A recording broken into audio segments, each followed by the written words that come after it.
Yizzo! I love that. Yeah. All right, everybody. As promised, we have the the Oh. queen of the digital podcast space, the people's champ, the holistic hood rat herself. You know you're one of the first people to call me that. Because it's so perfect. Honestly, I would say you embody a lot of duality because Jade sends me some Indeed. of the raggedy memes that you send. Oh my. So I'll literally be like problematic joke of the day.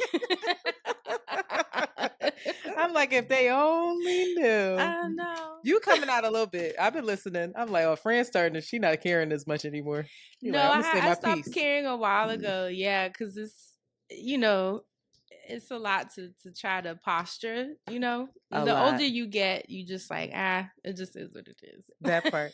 But as y'all can hear, I am very honored to be joined with the great Hey Fran Hey. Hey girl. Hi, Antoinette. Around the way curls. Hi, everyone. I love y'all, so I'm really Oh, happy to be back. thank you. Thank you for coming. Thank you for joining. Um, Fran, how are you? What goes it? I'm amazing, honestly. I don't have a lot to complain about these days. I'm out in the woods of Oregon. Completely flipped my life around and it's just been a lot calmer, a lot more easeful. Like I literally went on like a 4 mile hike this morning to kind of kick off my day. Like I'm in that space. I haven't That's been amazing. working as much. This was a very like personal year for me, personal development year for me. Hmm. It's my 15th year as Hey Fran Hey, which is incredible. I'm in my quinceañera year. Oh my God. Which I feel like you have been around for so much of it because we kind of started, around I'm the not same your status circles. though, queen. I'm still climbing, girl. I'm still But climbing. we I'm were like, I around see each what's other, possible. we Yeah. were around each other at all the events together and kind of just figuring out this space together. So Mhm. it's cool that now I think 15 years in, I was like, well, how much more do you want, girl?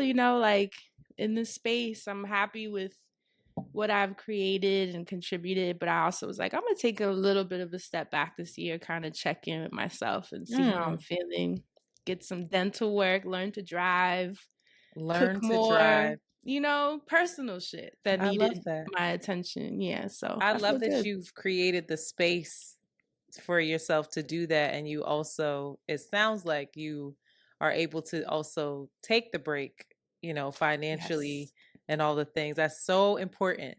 Very thankful for that. But it took 15 years, Right. to be able to do it. So I put in many miles to step Yes. back. So I'm grateful that I could do that for sure. What's the difference between Hey Fran Hey Year 1 and Hey Fran Hey Year 15? Ooh, the difference. I guess the only thing I can think of brand wise is probably just the social aspect. I remember being I remember Cheska Lee, Cyprian, and Nikisha, like all of us, we were very much the like, okay, whatever event you get invited to, if I don't get invited, I'll come with you. And we just had this Mm-hmm. network thing of like being seen and being at everything and this sort of like self-imposed pressure, obviously, to just Mm. like be everywhere and be everything and just show face, and have a lot of strong brand presence. Remember, we were always Mm-hmm.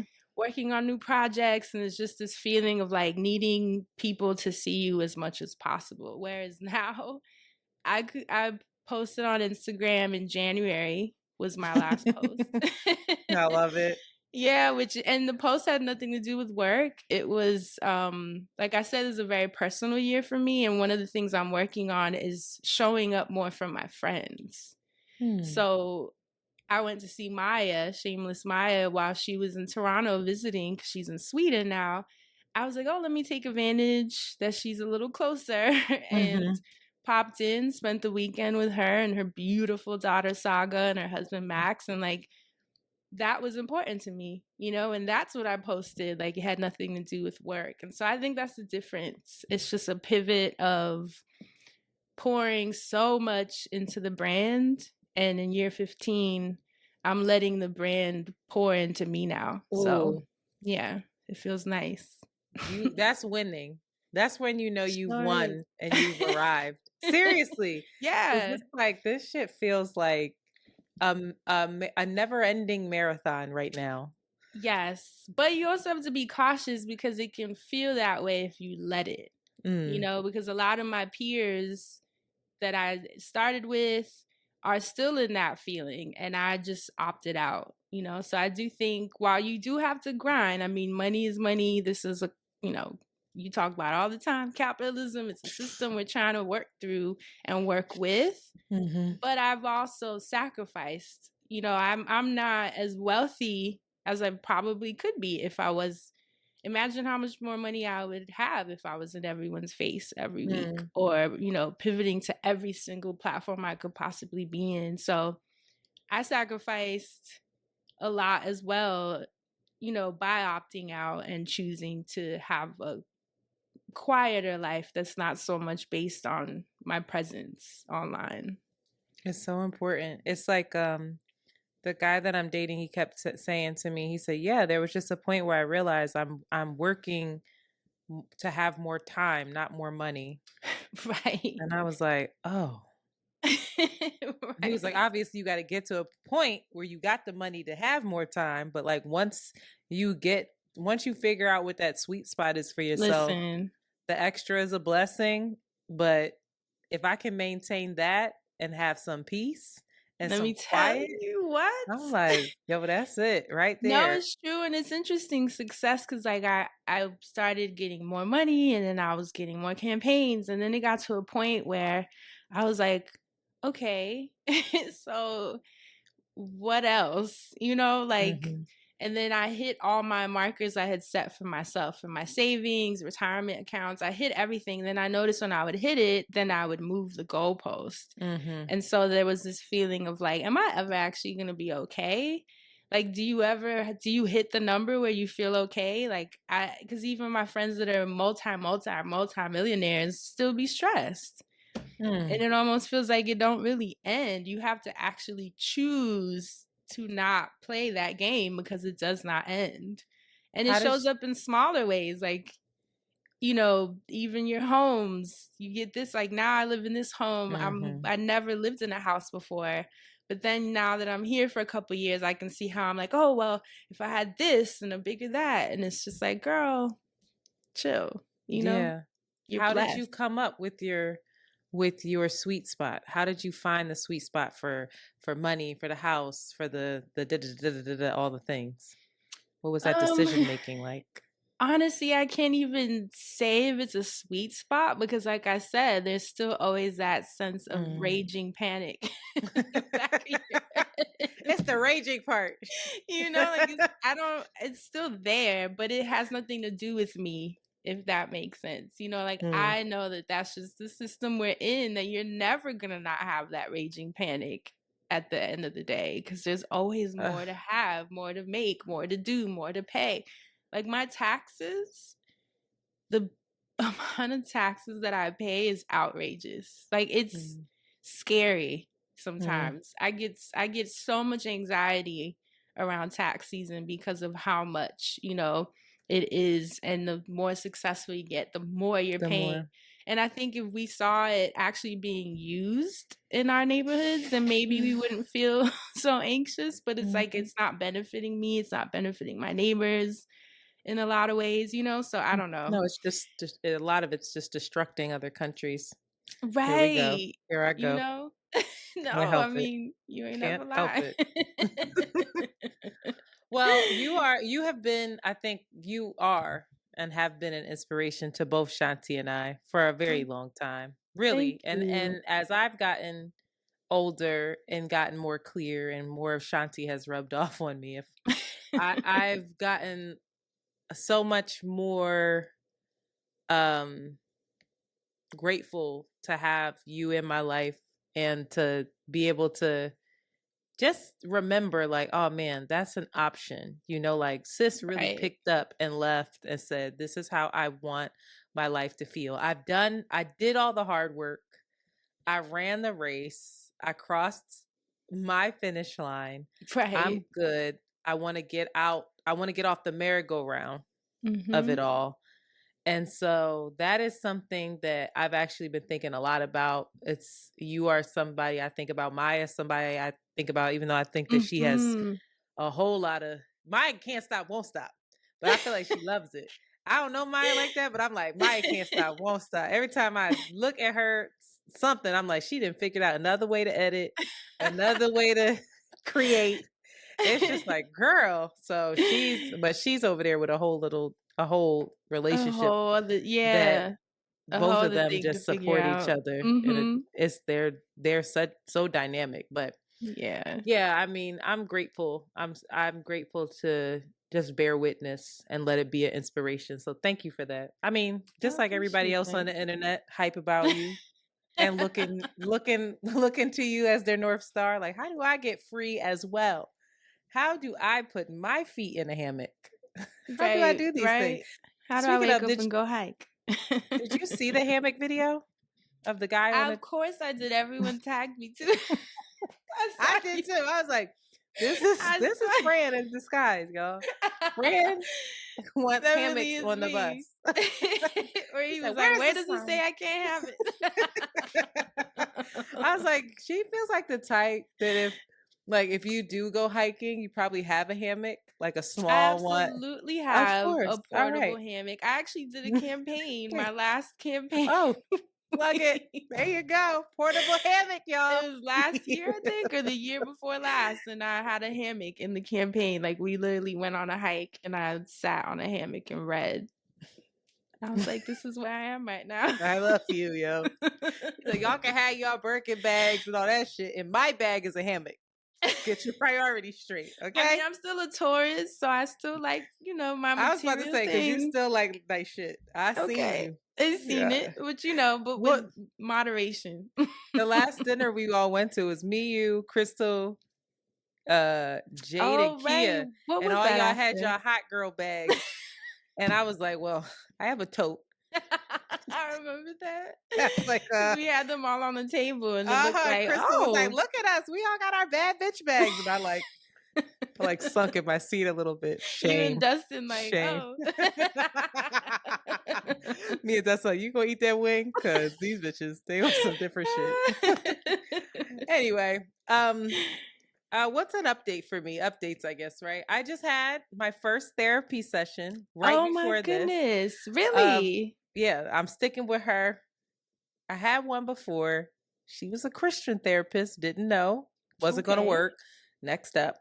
But sis she's young. She's young and I really remember you pretty. saying that you were unsure I about was the young. I like her. She had her intake.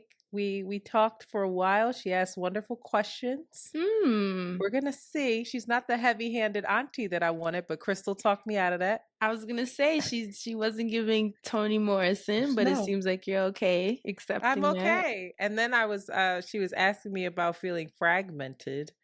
And I was like, well, that Hmm. all started from being, a young and being, having a Italian mom, Italian German mom, and a African American father, and racial tension. She was like, oh, I understand. I have the same makeup, and I was like, ding, ding, ding, ding, ding, ding, ding.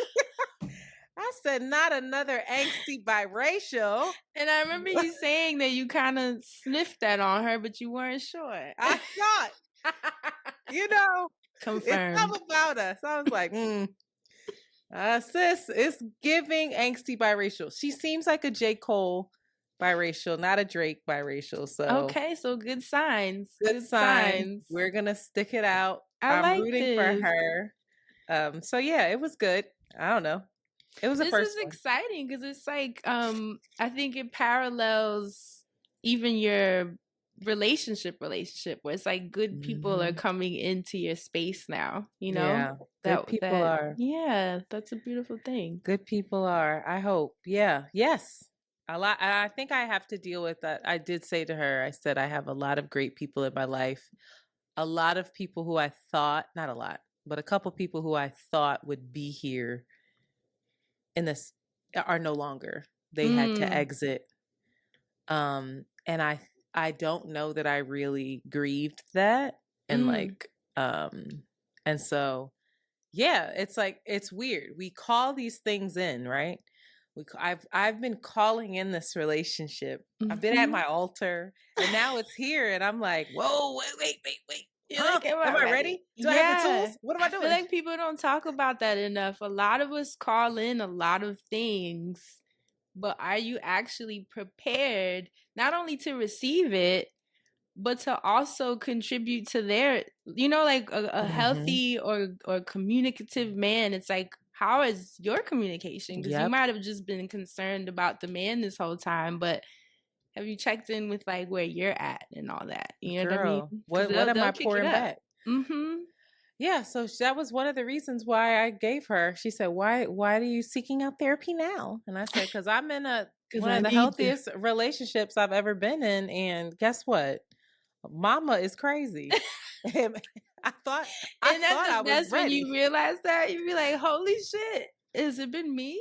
I said, not him doing everything I wanted him to do and me still being like, "What's going on?" Something's Confused. missing. Yeah. Something's missing. I'm like, Yeah, no, yeah. what's missing is that stomach flip that you used to get from all these toxic, inconsistent men That would have you pining, but you're pining. I'm actually like, oh, I'm calm. excited. Yeah, I'm like, Yeah.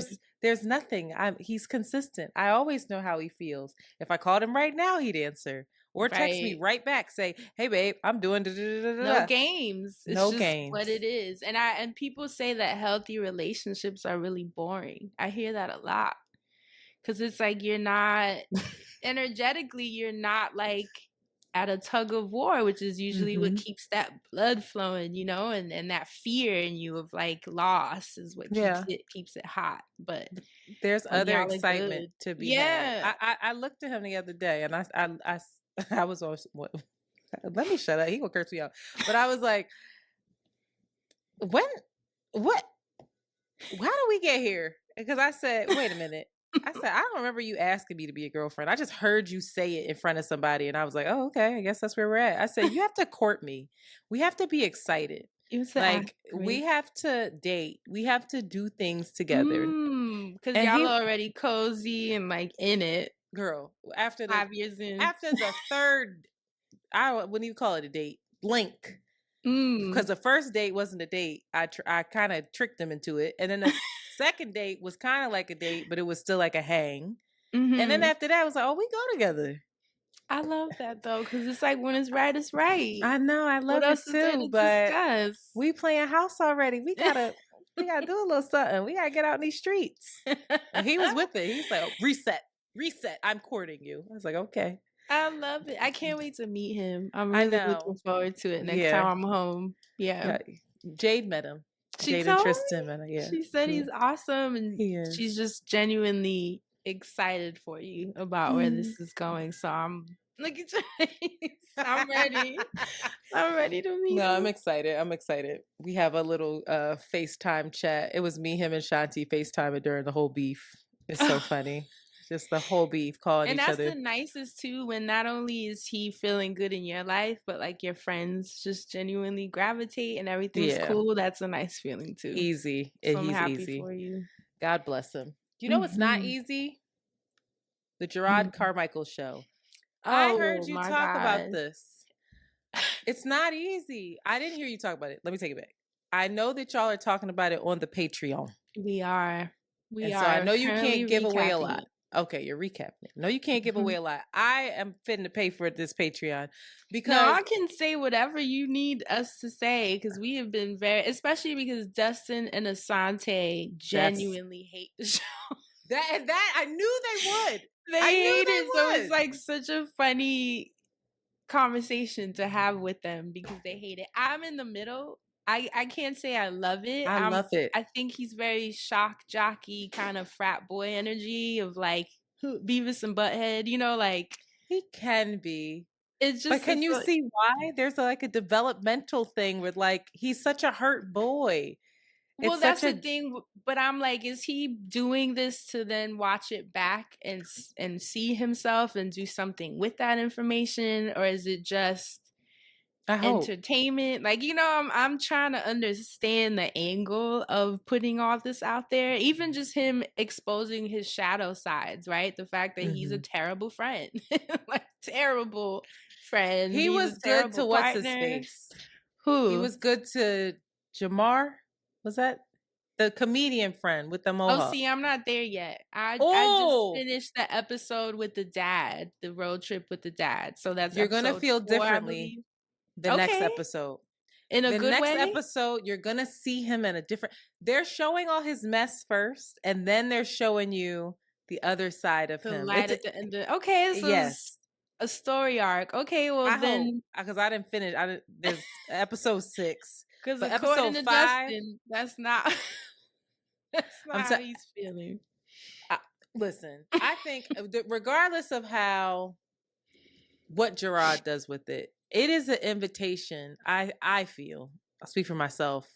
I know Shanti loves it, but it's an invitation for He us to. loves it, She loves it. She is obsessed with the show. but I can She, see Shanti liking the rawness of yeah, him, she doesn't putting agree with himself out him there. a lot Hmm. of times, and she How also can feels you? very weird about him putting himself out there. But she loves watching it. She's Because like, it's "This is the something she type of would show." never do. I'm sure she's like, wow, what a train fucking wreck. Yeah, Because we're so private as people. So, it's gut mm, wrenching. It's gut wrenching. Actually, I finished the one with his friend and the one with his mom. Oof. I heard Um, that one. oof. It's just an invitation to see a deeply flawed human being have a human experience, messy, beautiful, fail, succeed, whether it's interpersonally, whether it's on stage, whatever. He's not Attention heartless. starved, like it's layered, and Attention's that's what I told the guys. It is the redeeming quality, I guess, for me as a viewer and as someone who is very private.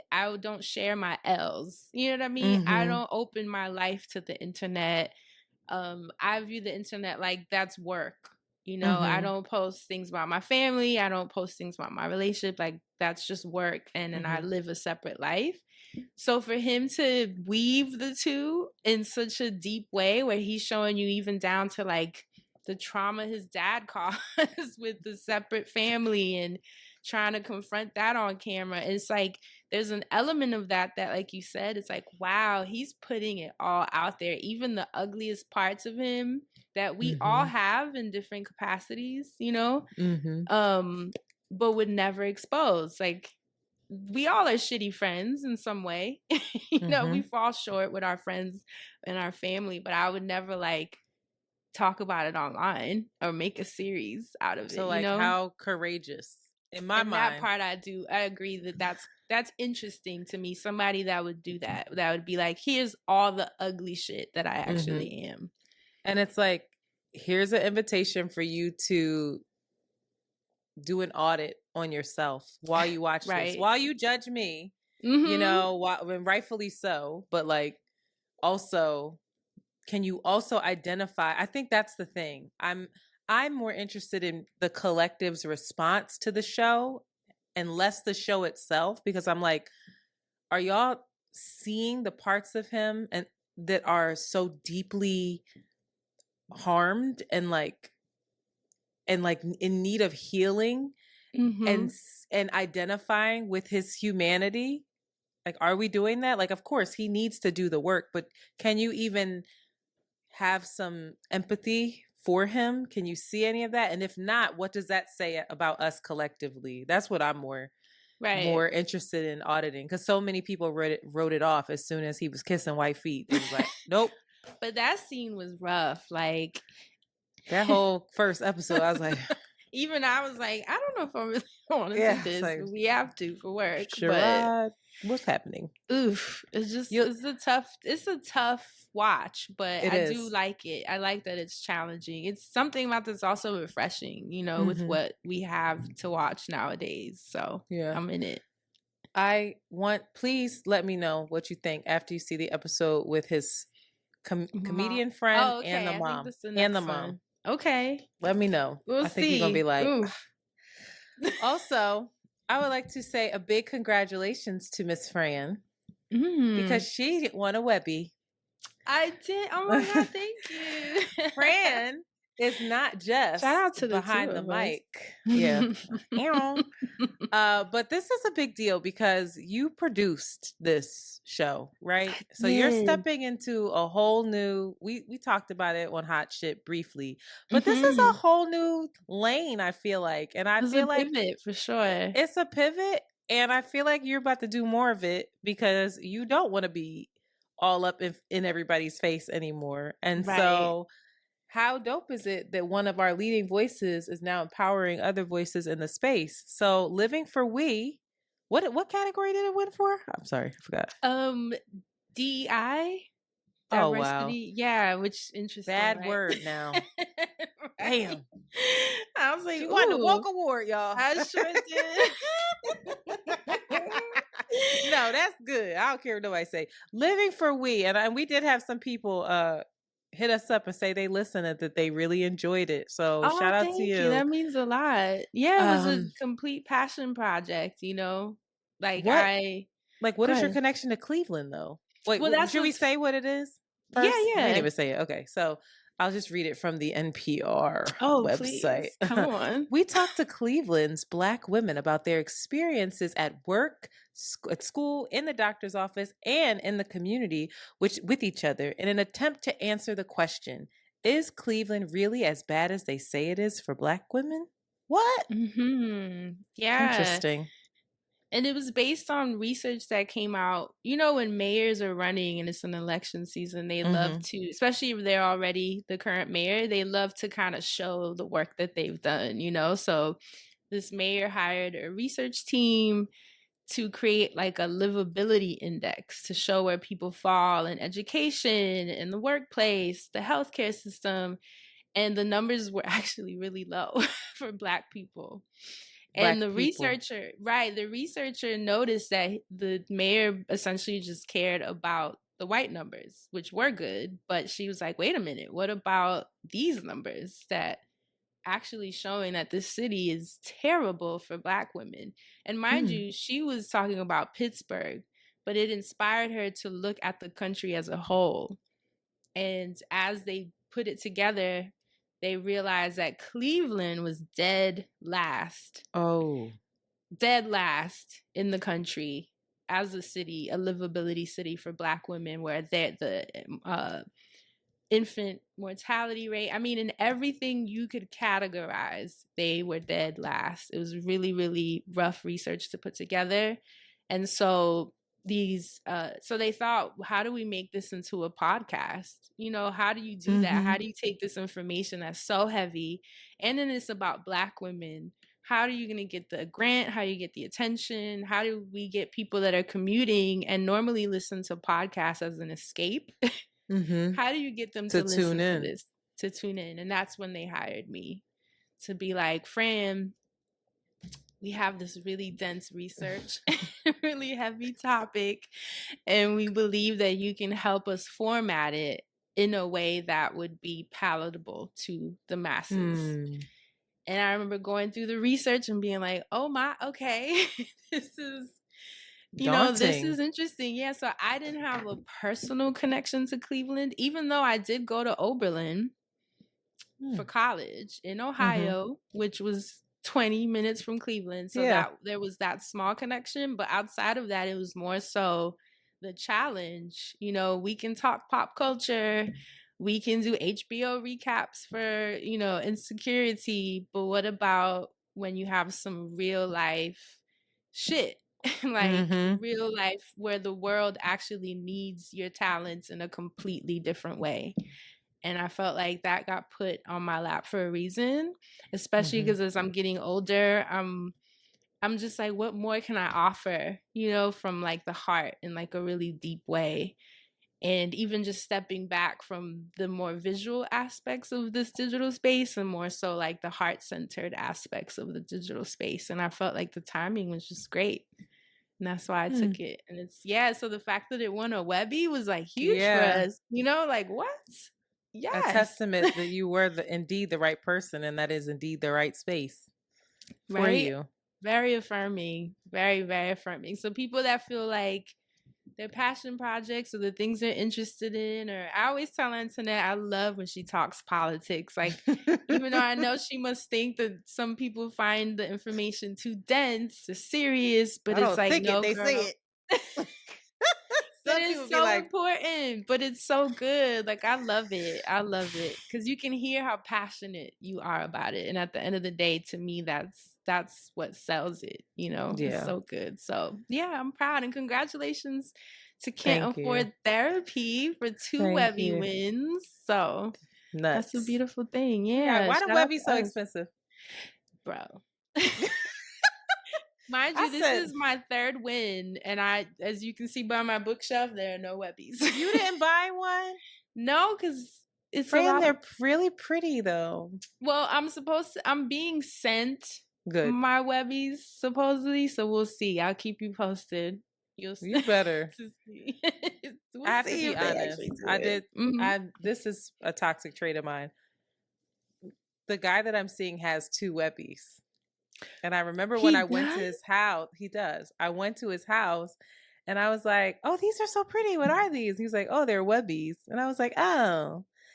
And then when I found out I won 2, I said, "I'm had 2 Webbies." And I bought 2 of them, knowing how stupid expensive they are.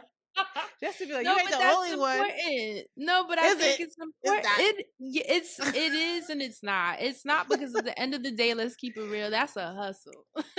Like, it's a business model. Yes. You had to pay to go. You had to pay to get And the those tickets were award. dumb. That's what I'm saying. It's a business that they started, and then it's like reverse psychology. Then we get hyped that we won, and then we pay them to thank Also, them. It's shout out to really the Webbies. fun. I really appreciate you, and You're like, I'd like to win a I future one. supported and will continue to support your efforts. So while it's nice to be acknowledged, for your work, and I do think it's nice for you to have that on your shelf to flex. Like, All this right, is the say work less. I've done. So duality, right? Competitive me. I'm gonna have 2 Webbies too. Anyway, all right. Before we take a break, you have to listen to a voicemail because it just Oh, is this the right voicemail? Oh yes. Okay. You cracked me up. I'm scared. Oh, okay. Ready? Mm-hmm. Oh God, this always happens. Antoinette, so I was listening to the episode with Dustin on it, and I'm wondering if that's the person you dating because you was real smiley all in the videos and everything, and then he sneezed and you was like, "Bless you, baby," and then when y'all got to the duality questions, then when you got to Sephora or Mac, he was like, "Which one you like?" So I don't know. I'm wondering if that's the person you dating. That's all I called to say. I'm going back to Thursday's episode. Oh, honey. Oh, honey. That tickled me. That's a good voicemail. He is going to eat that up. Have you seen it? No, I cannot wait to send it to him. Matter of fact, thank you. I have to remember to send it to him. Please, and tell him. No, you need to FaceTime him and have him play it so you can watch. He's going to be like, but that's the thing. Mm-hmm. He would be like, and I would be grateful to be dating you. He would say some shit like that. But oh shit, boy, I love thank that. you all. No, We needed that. If I was ever to be so lucky to date Dustin, Mm-hmm. Dustin doesn't want me, but everybody wants Dustin. Yes, they do. Yes, they do. I get tons of emails, messages. People will be like, "Send this to Dustin." I'm like, "He's online, honey. You can just how you reached me, you can reach him. You can reach him." Anyway, no, that's not who I'm dating. But shout out to the God, Dustin. With that, let's take a break. I'll do my best, Shanti. After these messages, we'll be right back. I love when she does it. We got Fran to sing. Perfect. Oh my God, that voicemail had me weak. I was like, yo, y'all are crazy. Oh, he is going to eat that up. Oh, I gotta send it to Jade too. She was like, I'm just wondering. Like Antoinette, like she cracked the code. Antoinette. Girl, wrong one. No, ma'am. All right. Oh God, let's get into this damn book. This lady she's really wreaking havoc. I don't know if she's wreaking havoc or saving me. I want to reread it actually. Did you read it fast?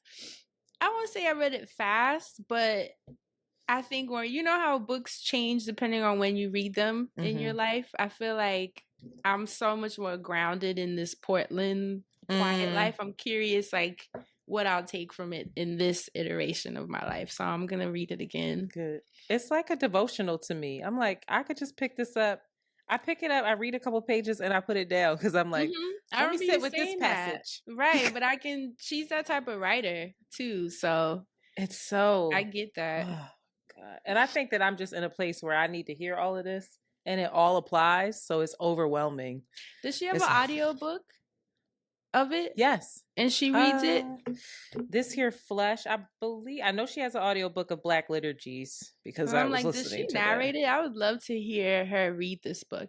Have you heard her voice is so like, and this is where we're at. Yep, here it is. And if you have Spotify, I sure do. And you know half the on them books free now, child.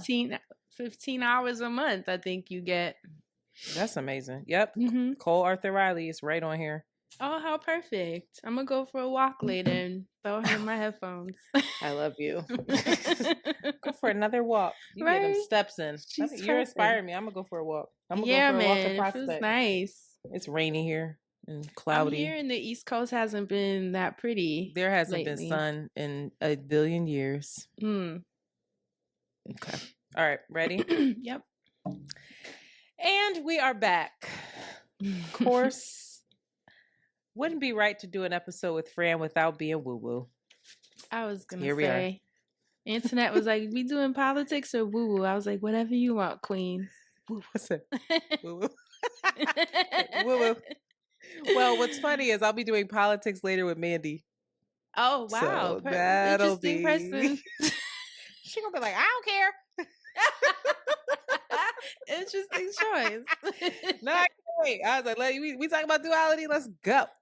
Oh God. I sent her the outline. She was like, this book report. All right, let me read through this. I know she ain't read through half of it. I love Mandy. Hi, Mandy. My boo. All right. But here we are. I'm back. I'm back with this here flesh, y'all. Yes, can't stop, won't stop. That book looks like it's been through it with you. Oh, this is the second copy. So this copy, okay. I should go get the other copy. The other copy has tape on it. It is a mess. I had to start over because my scribbles were not in this one. So I lost the first book. I didn't lose it. It was in a bag and I couldn't locate the bag. But I had traveled with it so much that it was falling apart at the seams. But then I located it and I was like, okay, bet. Now I have to stop what I'm reading, go back from the beginning to make sure all of my scribbles are transcribed in the new book that's not falling apart, which was an opportunity for me to really just reread the first couple of chapters again. And I'm grateful I did because I feel like I'm in a space where I can really take it in and really just recognize that the shit really applies to me. And I need to do a lot of work on myself, especially now that I'm starting therapy. So here we are. I know that I read it because of you. I told you. Oh, I saw you. You finished it though. I did, but it was because it's a really, really good book. I saw you posting about it, and I was like, oh, let me look into this. I looked up the author and she just seemed completely up my alley. And I saw you were posting like excerpts of it and kind of reading parts of it on this show. And it's just sold me. And it's a beautiful book. Like, I'm so happy. I was grateful that you put that into my awareness. Yeah. Really, really beautiful book. Do you follow Black Liturgies? I don't. I feel like I do because you post a lot from there. Black Liturgies right now is very political because of the nature of everything that's going on. But either way, it's soul food. That's the only way I know how to describe it. It really is just like it cuts through all the noise and goes directly to the humanity of the thing. And Cole just sitting somewhere, just feeling a lot of feelings. I love And it. That's I why I respect it. connected. Yeah. But I'm back. I'm back on wonder. We talked about wonder and beholding the majestic before. And I was like, cool. Yeah. Beholding the majestic, how you can fall into that trap, but you have to also see the wonder in the little things around you, the leaves, the breeze on your skin, all these things. But that part of the chapter was pretty much focused on the external. And child, she then went into the wonder within. And I was like, what? Here we go. Here we go, Cole. So I'm going to read the excerpt because this is something that I know I don't do and that I need to do so much more. So forgive me while I be in my dyslexia go through this. All right. Wonder includes the capacity to be aware. All right, Monty, take that out. Ready?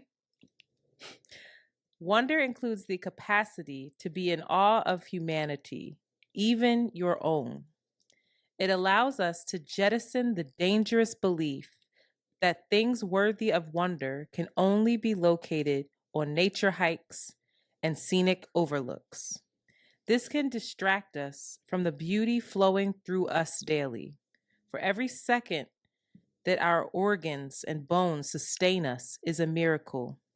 When those bones heal, when our wounds scab over, this is our call to marvel at our bodies, their regeneration, their stability. This grows our sense of dignity, to be able to marvel at the face of our neighbor with the same awe that we have for the mountaintop, the sunlight reflecting. This manner of vision is what keeps us from destroying each other. And I was like, I read that and I'm like, I see that in everybody. I can see that in other people. I truly believe that. I can especially see it in children. I can see it in moments. I can see it in Jerrod, right? Right. But I don't have that for myself yet. Like this body, I Crystal has said it. I never forget her saying, I kept talking about, I was over her house during COVID and I was like, I really need to work out. I'm gaining all this weight and da-da-da. And she was like, girl, your body is keeping you alive. It is a pandemic out here. Be kind to yourself. And like just sauntered away like nothing. Like she said nothing. But it's still this concept that it's not in my everyday awareness. I'm not in practice of it. Only if I go take a yoga class am I like really aware of my body. And so I'm curious, Fran, Miss Nature, Miss Hikes, Miss That was Hammock, funny that she said that. right? Miss Mountaintop, Waterfall. Do you feel connected to your body in this way where you have wonder about it? You see it as miraculous? Do you have reverence for it in that way? I absolutely do. And I do. I had a feeling. I'm like, are you surprised? But it ebbs and flows. And I think for a lot of years I was also really disconnected to it as someone, trigger warning, that dealt with abuse and I ran away from my body at a lot of times in my life for survival. And so now any chance that even if I'm being hard on my body, right? Like let's say during quarantine, I gained a lot of weight.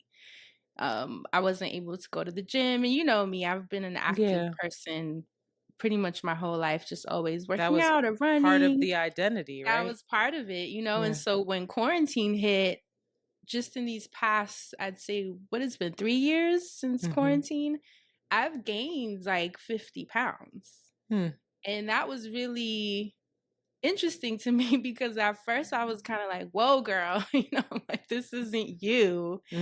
But then I'd be like, okay, what's this you that I'm like suddenly saying this isn't, and being really uncomfortable with what that was saying about me and my lifestyle. And So that's what I'm saying. I think even if I'm quote unquote not having grace, I'm still in relationship with myself and still thinking about myself and still uh trying to figure out how to feel about myself. So I'm not even hard on myself when I'm quote unquote being mean, because it's like you're just a human being that's feeling all of the things. Yeah. And you're still in relation to yourself, you know, like whether it's bad, good, because we're assigning that meaning, right? We're assigning when you say these things, that's you being mean to yourself. But it's like, no, that's me being human and feeling things that I don't necessarily enjoy in this moment.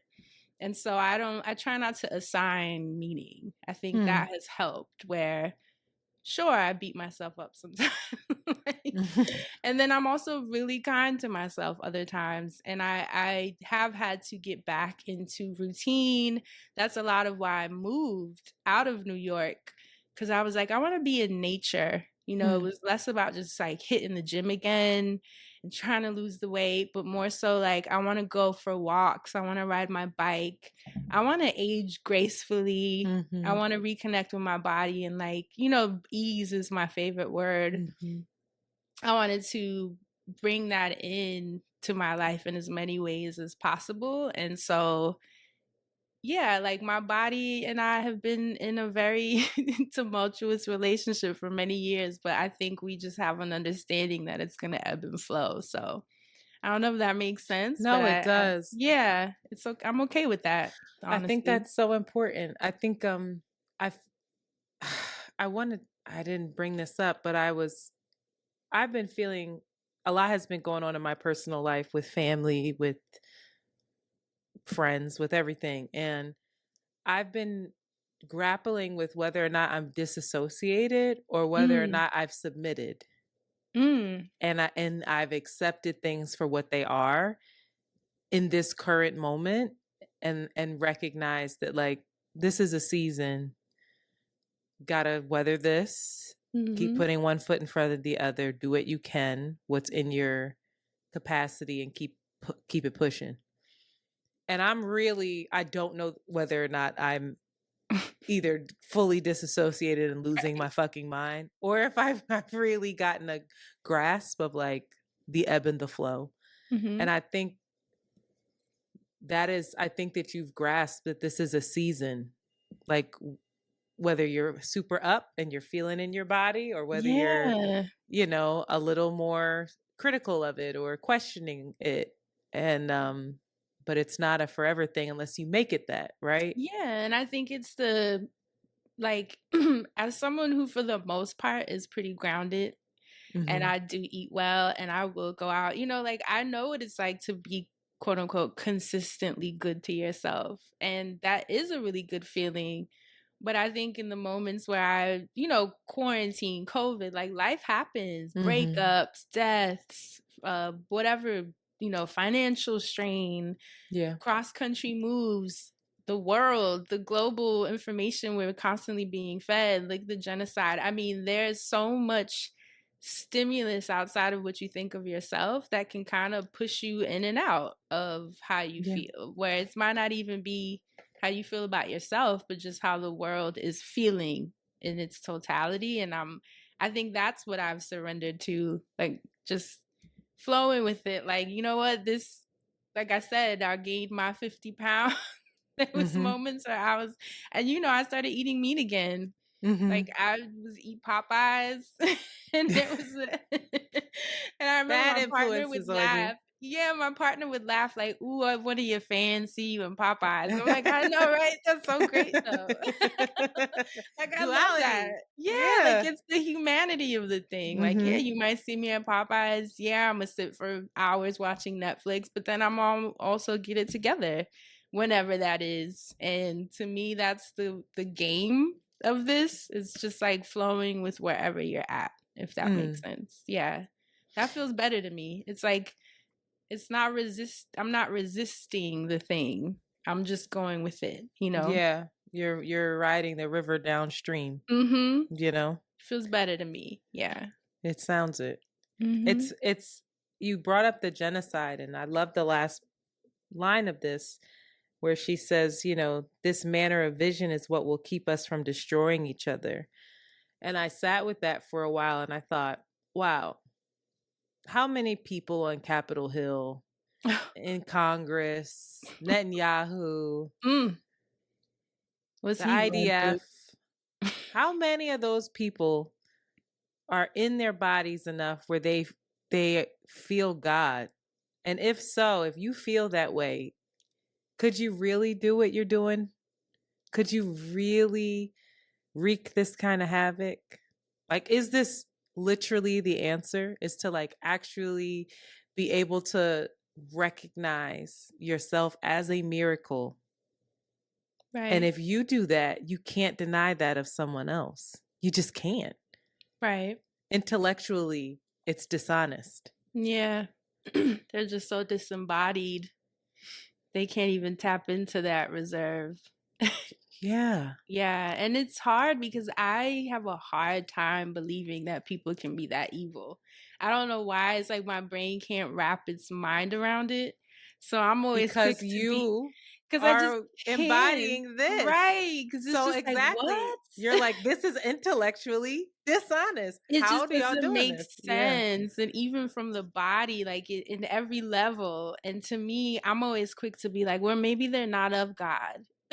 Maybe this is an entity that we're trying to put in this space, and that's not what they're from, that's not what they're of, and we are trying to categorize them as such, you know, and it's not making sense to us. Like, that's how my brain tries to make sense of it, because I can't understand it. I just Maybe can't. they're the darkness. That's what I'm like, how do they sleep? Like, how does, when he goes to bed at night and his private They thoughts, don't. away from all of the posturing and whatever he has to pretend to be to make this agenda follow through, like, what are your private thoughts? I always, like, I'm dying to know, like, what the hell are If you Drake thinking? is using sleeping pills and everything else, Okay, and ain't having no way they stomach not. problems and shit. I said that.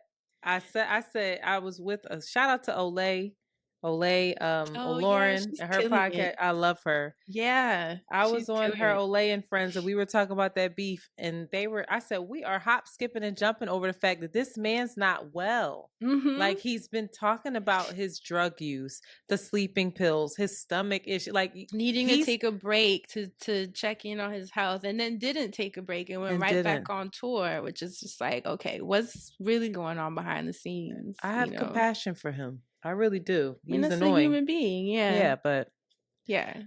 I have another excerpt. Lord. We train our focus on beauty here or there. This poem, that architecture, because it's easier than bearing witness to our own story. We begin to gravitate not toward beauty, but toward illusion. In this state, you are not approaching what you seek. You are running from your own face. But this is not the way of wonder. Wonder requires a person not to forget themselves, but to feel themselves so acutely that their connectedness to every created thing comes into focus. In sacred awe, we are a part of the story. She is such a great writer. I love her. I love her so her much. way with words. Oh, Man. what a command of language. I'm gonna keep going because now we about to stress me out. All right. We have found ourselves too busy for beauty. We spin our bodies into chaos with the habits and expectations of the dominating culture, giving and doing and working. It takes work to undo that, especially when the oppressor still holds the whip today, ushering us into 60-hour work weeks and minimum wage jobs, dangling the hope of security in front of those of us who the system ensures never have enough. And once we name that we do not have enough, the system convinces us that it is our task to do more. You talked about this earlier, girl. Yep. We live depleted of that rest, which is the only reliable gateway to wonder. I'm going to say that again. We live depleted of that rest, which is the only reliable gateway to wonder. We inhabit an economy of power that views wonder and awe as frivolous and naive, distractions on the path to liberations. I used to think our neglect of wonder was a function of being numb. It took longer for me to admit that this numbness was a result of trauma and disillusionment.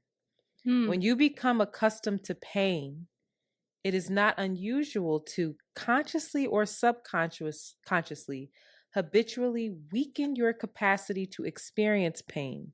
But as we become less perceptive of pain, we lose touch with other sensations as well, awe and delight included. I just got chills at that last one. Ooh. So I'm like, am I disassociated or did I make it to the promised land? I don't know because I'm not feeling nothing. So maybe I'm disassociated. I don't know. I should be feeling the things, right? I mean, but you'll feel it at some point. I'm very much to be just be where you're at. At least you're asking the questions. That's the most you can control right now. And also looking at your day. You know what I think what your day feels like will answer a lot of your questions. When I was in New York and in the middle of like really high stress schedules, I didn't like how that felt. I don't like being really busy. I learned that about me. I like success. I like money. I like accomplishing goals. But I didn't like that feeling of the more successful you became, the more you had to be busier. And something about that felt weird to me because the busier I was, the more disembodied I was, the less receptive I was to new creative ideas. So it seemed to kind of work against the point of all this, right? As creatives, like, I need to be in flow. I need to relax. I need to think. I need to come up with ideas. But if you're always traveling, you're always on a plane, always on this show, always producing that, always, you don't sleep right, you're not eating well, you can't tap into those parts of you that like bring out these thoughts and these ideas and these creative projects. And I just felt like it was counterintuitive, and I had to step back. And even just for myself, not just for work, but like, I don't like waking up with an alarm clock. That's so unnatural to me. Fran, for That's people crazy. listening But it's true. I hear you. I do not disagree. We have to do it because we have places to be. We have bills to pay and shit to do. But let's not front like when that shit goes off, you're just like, God, this is not the life that I want. I'm not supposed to wake up to this sound on my iPhone. You know what I'm saying? That's real. So then what do we say to the people who are still very much on the come up or they haven't found their sweet spot? Like, you got to do what you got to do. Damn. I would never be that person that's stay like, disembodied. Quit. No. I wouldn't say stay disembodied, but we are in a system where being disembodied, unfortunately, is the only way to really, I won't say the only way. Let me take that back. For a lot of us, because it's not everyone's experience, but for a lot of us, especially me, like I was coming from the projects in New York, in Harlem. I didn't know. I wasn't around. I didn't have mentors that showed me a different life. All I knew was you better go to college. You better do well. When you finish college, you're going to get a bomb job. Then that job will sustain you. Then you get your apartment. Then everything, boom, boom, boom in that order. And I did, quote unquote, all the things right. And I came out of school almost 6 figures in debt. You know what I mean? Jobs were absolutely not lined up for me, which I thought they would be. I still was at home, living at home because I couldn't afford rent, on my own. And I didn't want to have a bunch of roommates. So I was like, fuck it, I'll stay at home with my mom till I figured it out. And it's like I had to do what I had to do. I had to get that job and work. But I think the important thing is to always keep in mind that that is not your end goal. That this is just temporary until you get where you want to get. But you have to somehow keep that in mind. Because I think for me, a lot of my peers just forgot that aspect of it. You get swept up in the always wanting, And for me, there was that little part of me, I guess, that I kept that was just like, this isn't what you want. It's just a means to an end, And then until I found, I guess, that part where I finally felt comfortable to kind of just jump off the train and be like, this is where I stop. Like, this is literally where I stop. And now I live in freaking Oregon, like completely out the mix, you know, and I post when I want to, and I only take projects that I believe in.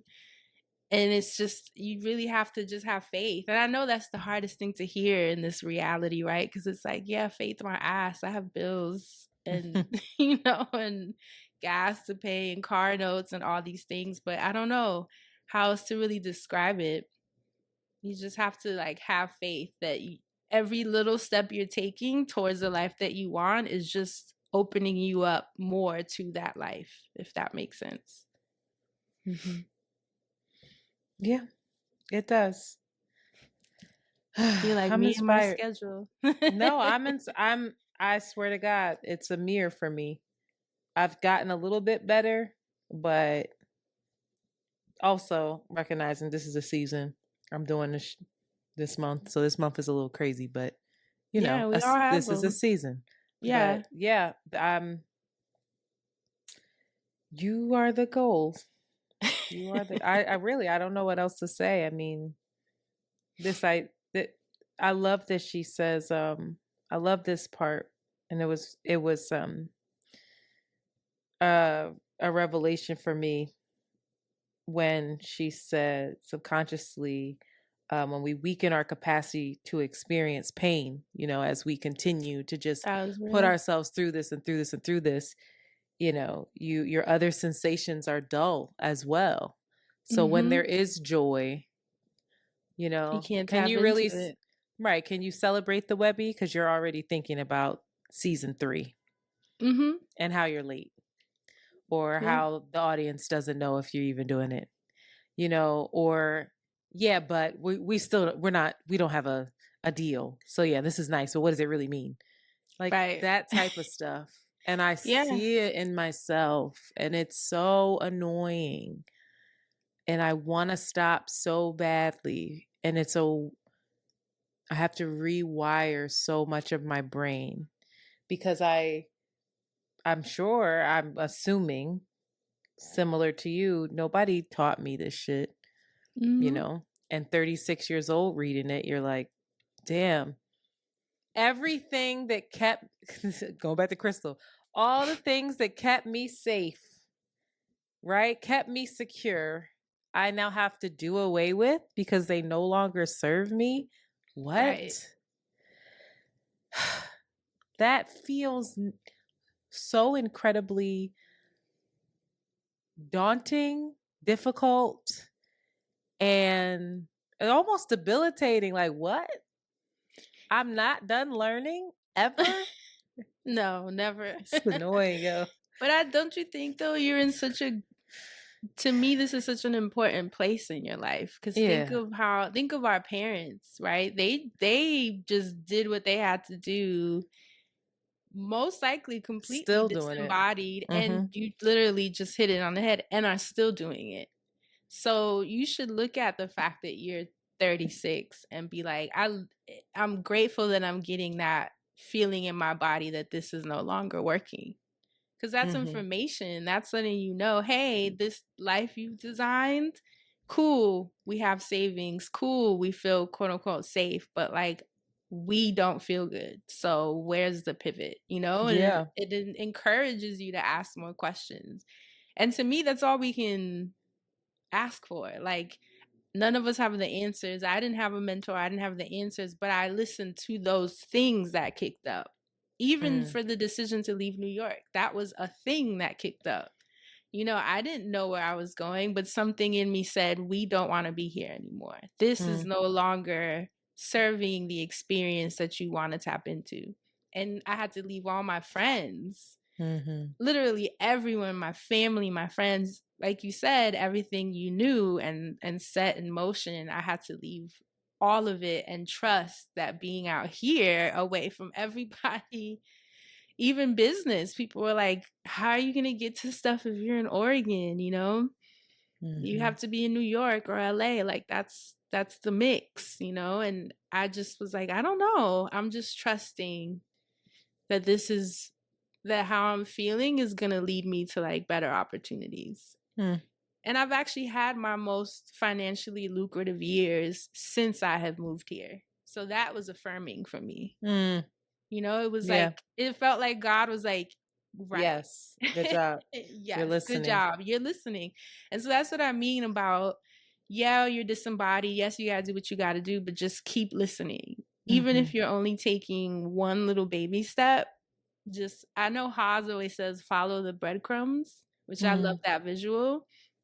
Because it's like, even if it's little, in the grand scheme of things, it might be much bigger than you're realizing in that moment. Yeah. You know? Yeah, I think my breadcrumb right now is starting off with the mindset and and just rejiggering how I see myself, practicing seeing myself as a miracle, feeling my breath, feeling these things, and then also actually really experiencing and taking in the joy, the wins, the delight. Yeah. I probably even resist it in my relationship. I know I do. Taking in the kindness, the support, the love. I don't even know how to accept the help from him that he's offering, and all I've wanted is help. Right. But the beauty of it is you thought you wanted the help, right? And now that you have it, you're seeing your resistance to it. That's important information. Yeah. You know, like, God, I'm hoping that you don't lose this relationship to learn how to receive the help, you know, because a lot of us will lose some shit, right? To then be like, oh, okay, I won't do that next time. It's curse like, myself out. You have an opportunity right now to pivot, you know, and I think that that's literally what every day is. It's just an opportunity, right, for like a new portal or timeline to open up. So that's the name of the episode. Every day is an opportunity to pivot. Say less. All right, last excerpt. When we grow accustomed to neglecting beauty, we eventually become creatures of hatred. We lose our imagination, a virtue to which wonder is helplessly tied. Why care for barren land? Why advocate for justice in a system predicated on injustice? We become so accustomed to that bitter taste that we can taste nothing else. Slowly, even mirrors feel like an oppression. We become unable to conceive of anything worthwhile in our own image until we empty ourselves of all beauty and turn against our bodies in disgust. This is a path that ends in numbness. It is disillusionment with chains of this world that leads us to become numb, accustomed to a life of burden as our appetite for liberation wanes. God damn it, Cole. And by design, sadly. And by design. Who would design a world? Who would design that world? That's a terrible world. A world, but it's working, where your taste is only of bitter taste. The mirror is oppression, numbness, chains. Oh my God. I guess that is necessary. It's necessary to have that so that you become a part of the machine. Yeah, only you're the more few. willing to, if your spirit is broken, you're more malleable, you know, because you literally have no sense of hope to create anything outside of that. And it's worked. Look how long this system has worked and how far reaching, you know, and how it regenerates itself with such ease. You know, our grandparents and to our parents and to us, we're just like keeping it going. You know, that's why my mom laughed because she's like, the irony that she comes from a farming village and she left that in pursuit of the American dream. Moved to New York at 17 by herself, you know, didn't know the language, busted her butt, And then here I am wanting farmland. She's like, I took her back, like, wow. and she's like, that's so funny to her that like the things she fought against is what her child is now fighting to go back to.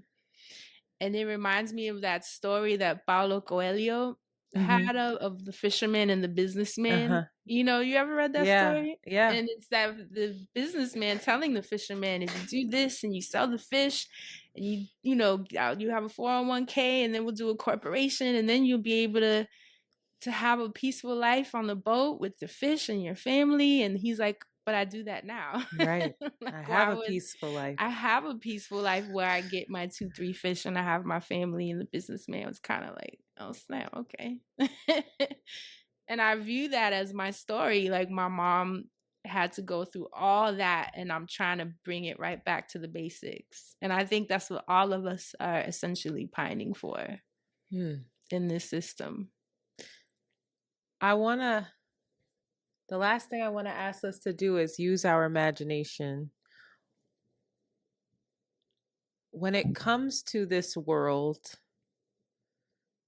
collectively, not just for ourselves,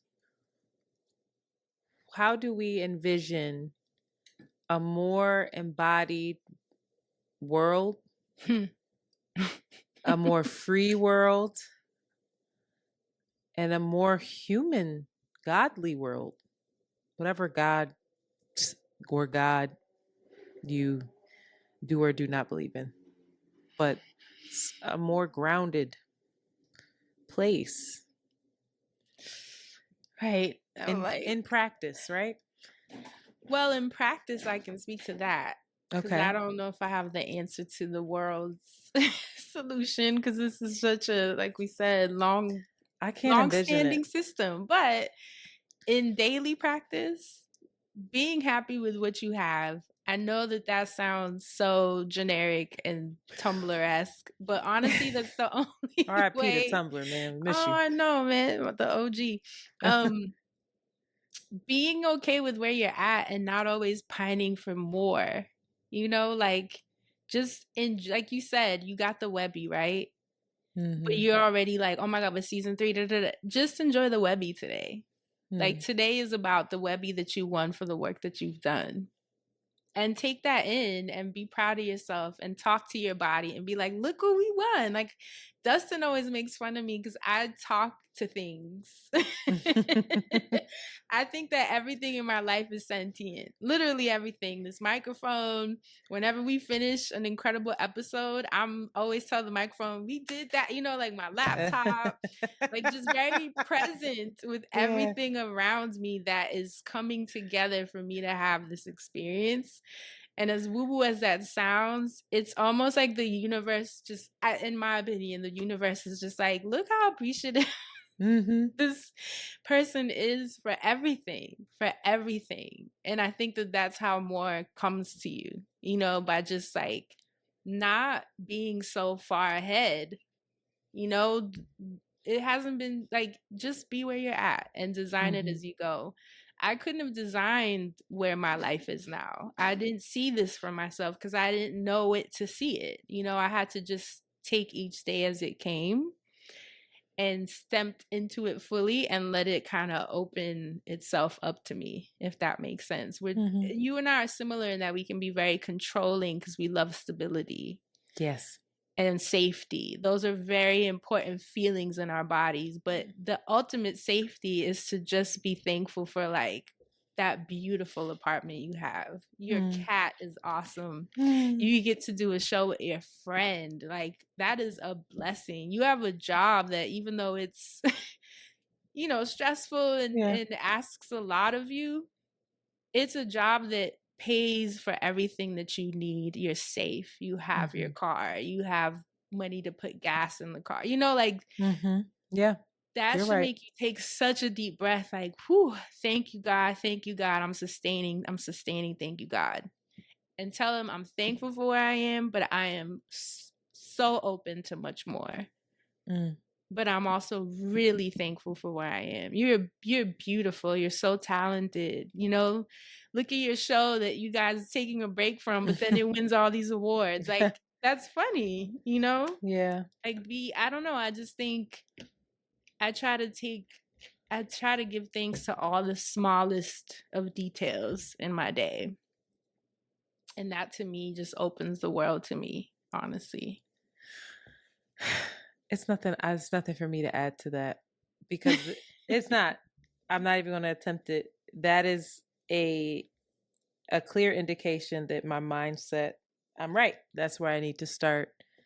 Everything that you just broke down, you're right. I don't think I've uttered those words ever and really taken it in. And I won't judge myself for it. I'm just gonna No, it's the ebb and flow. I'm just gonna take note and say, all right, this is not something you were taught. This is not, people aren't like this around me. There we go. Right? How would I have known? I don't know. You don't know what what did Shanti say? You only know what you know. Yeah, you know? And that's why I'm not hard on myself about those things. Because I'm like, you would do better if you knew better. And that's fine. You didn't in this point. You're learning as you go. I think that's why you and I also have empathy for human beings when they're like crashing out and can cancel. There's always us like, but wait.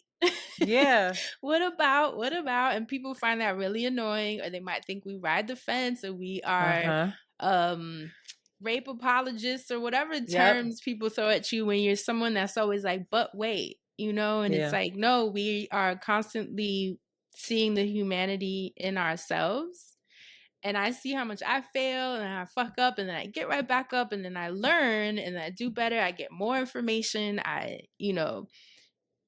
make that information reflect where I'm at in my life. I integrate it. I transmute it, like all the words. That's all we're doing all day, right? All the words. That's all we're doing all day. And so I have grace for what that feels like. It's not always going to feel good.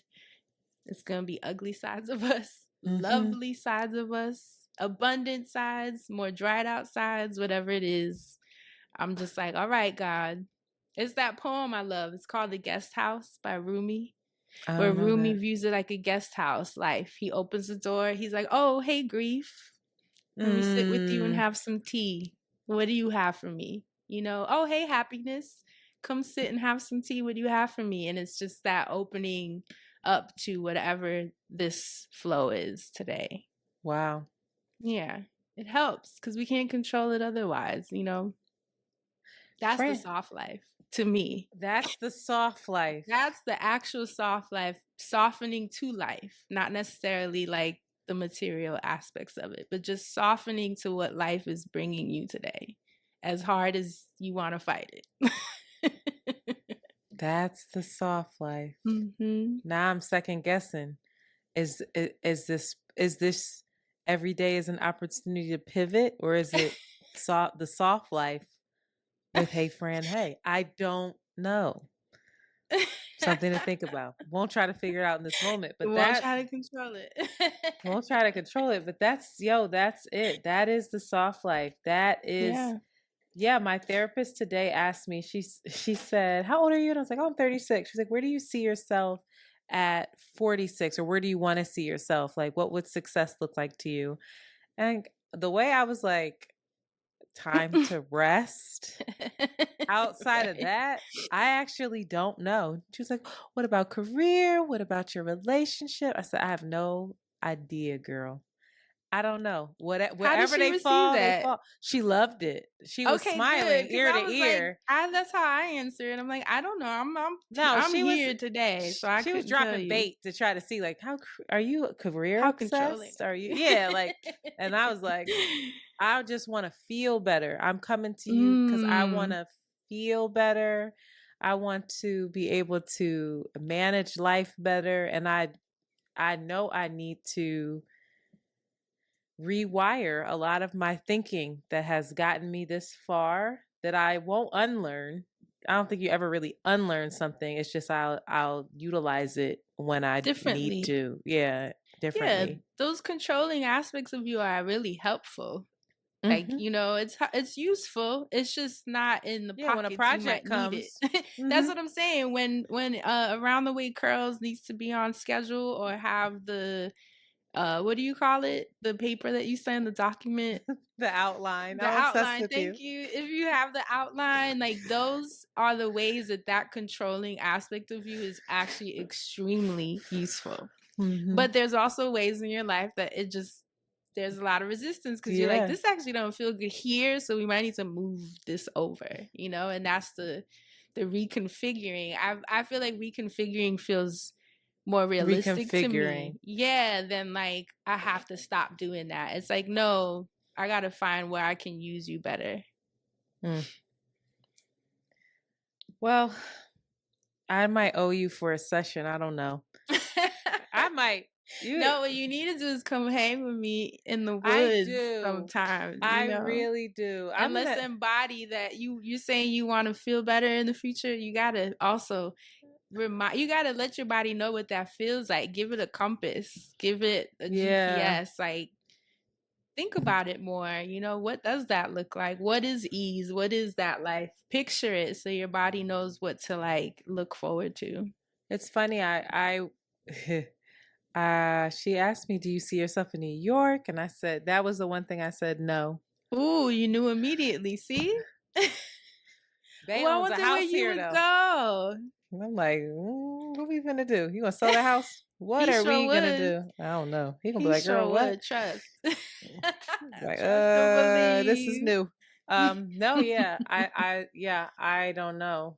I'm like, I don't feel like I'm running from anything, but I just am ready for something. A new lifestyle, sit in the car at 8 a.m. for alternate side parking with my laptop to start work. Ain't it no more. Yep, and that's good information. I don't love this. You told your body, I don't want this. I don't like this no more, y'all. Fran, thank you so much. I so appreciate you. I know that people are gonna just love this episode. This is the work. We talk about the work. This is the work. This is the pathway, I think, to so much more than just a soft life. It's also like how we're going to heal all this other shit. All the stuff that I'm talking about,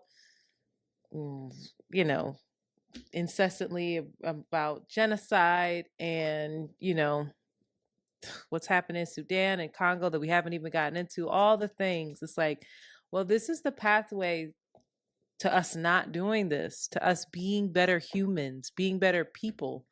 I really believe that. And I feel like I sound like, what's her name? Marianne Williamson, when she was running for president.